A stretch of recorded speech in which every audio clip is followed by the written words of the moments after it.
Hello my chronically awesome friends, I'm Styna and welcome back to Sick, Tired, and Alone, the YouTube channel about dealing with chronic illness alone, which is only half as depressing as it sounds. Today's video is going to be a little bit different from what I usually film, which I guess isn't saying a whole lot because there's not much of a running theme with my videos, so never mind.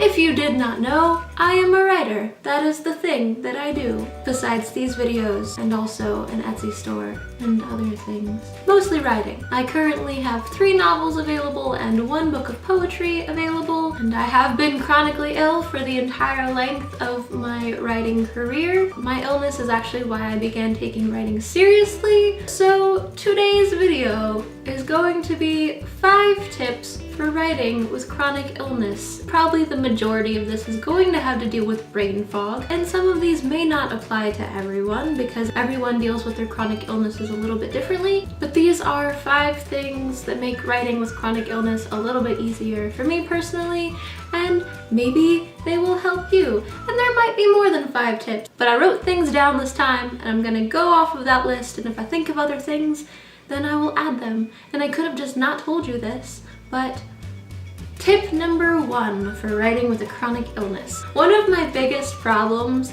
while writing, I forget words like it's nobody's business. Now I don't just forget words, I forget actions, I forget descriptions for words, so I can't even ask someone, hey, what's the word for this?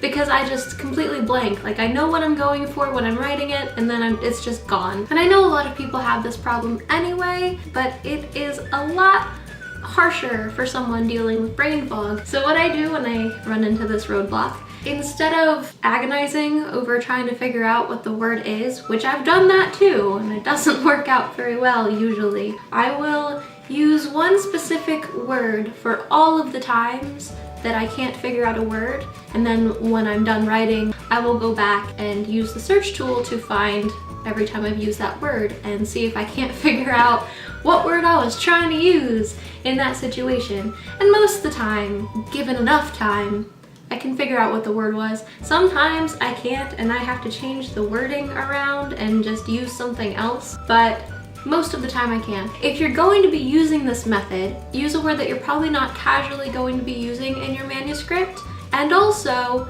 make sure it's spelled correctly every time, because if it's not spelled correctly, you will miss it when you're searching for it, and when it goes through editing, there might end up being just a capitalized penis in the middle of your manuscript for no apparent reason. Not that I'm speaking from experience, but I'm just saying it's a possibility, and it might have happened to someone before.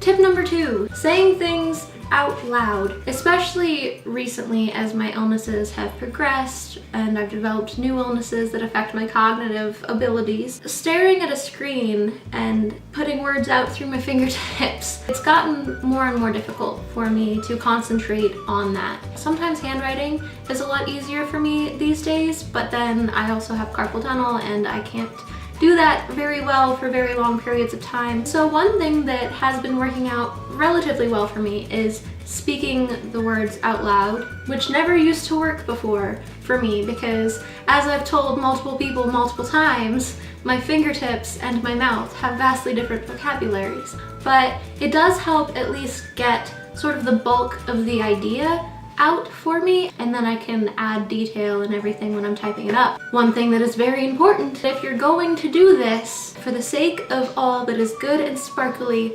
please record yourself. It doesn't have to be fancy, it can be in the voice memos on your phone, which is what I usually use. If you don't do it, you're gonna forget it. Again, I'm not saying that this has happened to me, but this may have happened to me, and it's incredibly upsetting when it happens, especially when you had a really good line and you just can't remember it. I have lost some great lines into the void of vocalization, and I've never gotten them back. Learn from my mistakes, friends. Tip number 3 is to always keep something to write with. I know the grand majority of us usually have at least a cell phone with us, but I make a point of always keeping at least a little notebook and a pen with me because I have a pretty bad habit of making notes in my phone and then just completely forgetting they exist. Out of my own personal experience, I know that keeping a little notebook with me is much more likely to actually be read. So that's definitely one of my tips, especially if you're like me and forget to check the notes on your phone pretty much always. That's probably a pretty obvious one, keeping something with you to write, but you know, I didn't for a really long time because I just didn't want to carry around a notebook. It's been a really good idea doing it. And you can get like 3 or 4 packs of the little notebooks about this big at the Dollar Tree. So they're like $1/4 a piece. They're not very big, they're not heavy. It's a good idea. The next tip, which I am not sure which tip I'm on because I didn't number these and I'm not doing them in order anyway, is to write in a way that works for you. There are a lot of people who will tell you the right way to write, and they can't all be right. Each one of them can be right for a different person, but not all of them are going to be right for everyone. There's no one right way to write. We're not all required to write in the same way, and writing in a different way doesn't make your writing any less good or valid. This is something that I've definitely come to terms with in the last few years doing NaNoWriMo. The main goal of NaNoWriMo is to write 50,000 words in 1 month. I am one of those writers who edits as I write.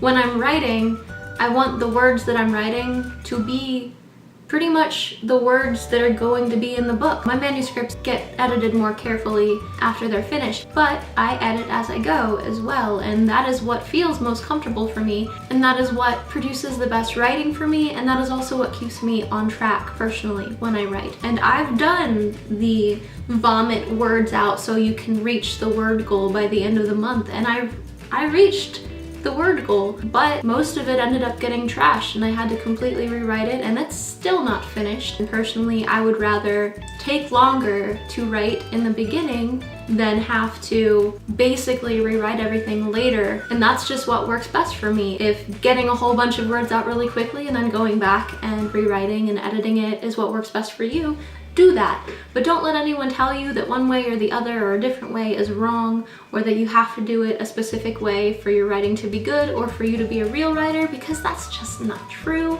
I also know that outlining doesn't really work for me. I will put hours into an outline and I will stick with it for a few chapters, and then the story just goes off in whichever way it wants to, because I don't generally plan out a whole story in my head before I write it. I get a basic idea and I get to know the main characters a little bit, and then I just let the story go in my head and write down what's happening, and that's how I do it. And that might not be right for you, that might be right for you. I know it's not right for a lot of people because I've been told it's wrong many times, and I have 3 novels that suggest it's not wrong, because the point of the process is to have written something. So process works for me. Find what works for you, stick with it, and don't let people tell you you're wrong. Another tip, which isn't so much an actual writing tip as it is a sort of behavioral tip, I guess, is to not be ashamed if it takes you a long time to write something. My first book, I wrote and published it within 3 months, and my second book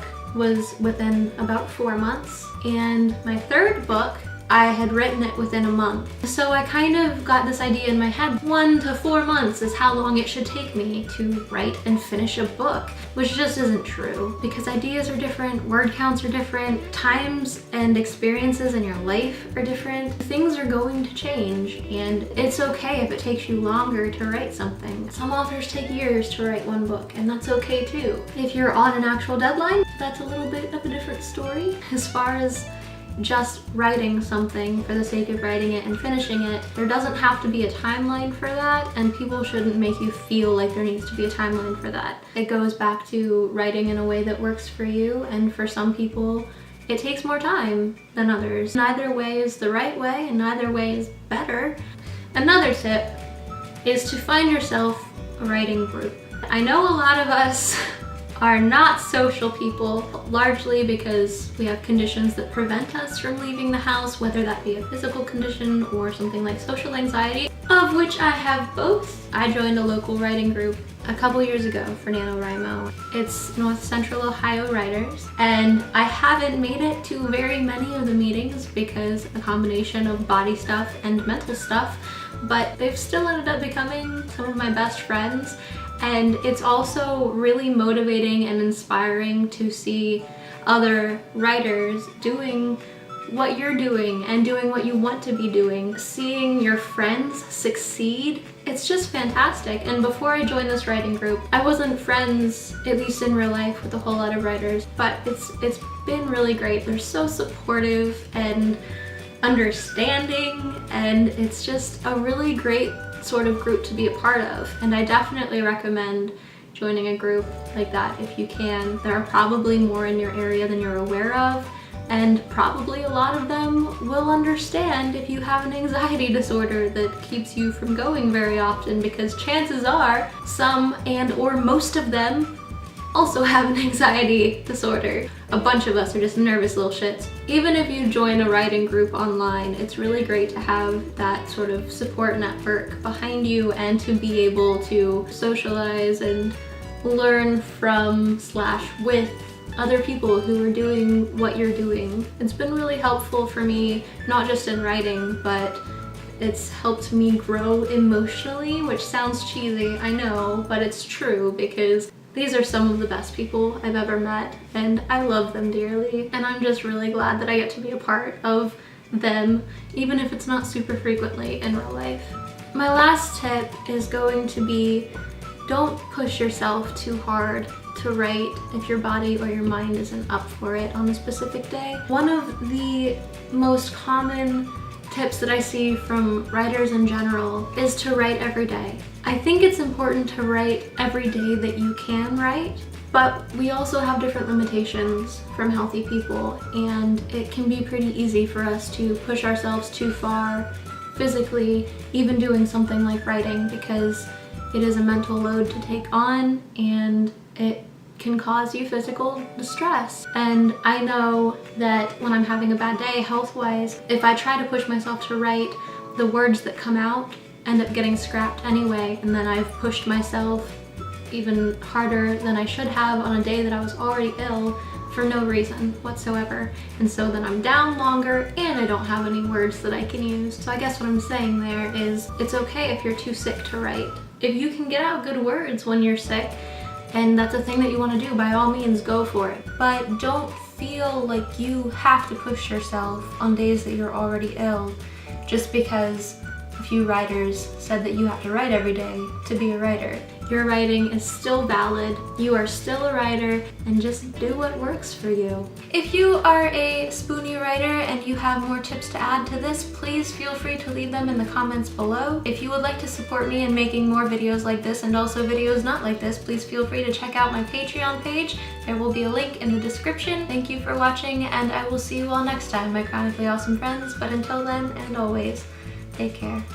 In case you want to see my books, this is one of them that I've definitely just sort of been leaving back there in the background. Subliminal messaging. This is my baby, Yesterweary, and you can find it on Amazon or Barnes & Noble.